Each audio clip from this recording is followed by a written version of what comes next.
Voyager dans le temps, ça vous botterait? Si oui, je vous emmènerai volontiers rue François Miron dans le 4e arrondissement de Paris.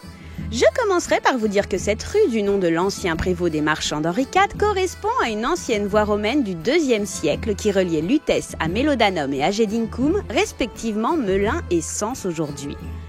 Je vous emmènerai ensuite admirer les façades des maisons médiévales des numéros 11 et 13 et je vous expliquerai qu'à l'époque, les adresses n'étaient pas désignées par des numéros mais par des enseignes et que des plaques rappellent cet usage en précisant que le numéro 11 est à l'enseigne au faucheur tandis que le numéro 13 est à l'enseigne du mouton.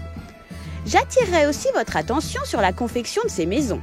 Façade étroite, haute de plusieurs étages, sans confort ni hygiène, faite de pans de bois et de colombages, surmontée de pignons en saillie, dotée d'encorbellements, et vous direz qu'elle nous donne un assez bon aperçu de ce qu'était l'habitat populaire au XVIe siècle. Car il faut savoir que la pierre très chère n'était réservée qu'aux maisons bourgeoises ou aristocratiques.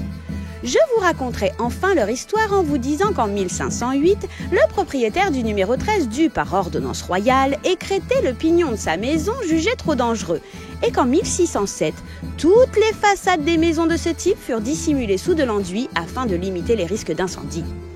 Je conclurai en vous disant qu'aujourd'hui, si nous pouvons admirer ces magnifiques témoignages de la vie du Moyen-Âge, c'est que l'enseigne aux faucheurs et l'enseigne aux moutons firent l'objet d'une minutieuse restauration conforme au dessin d'origine en 1967. Alors, je vous emmène rue François Miron ?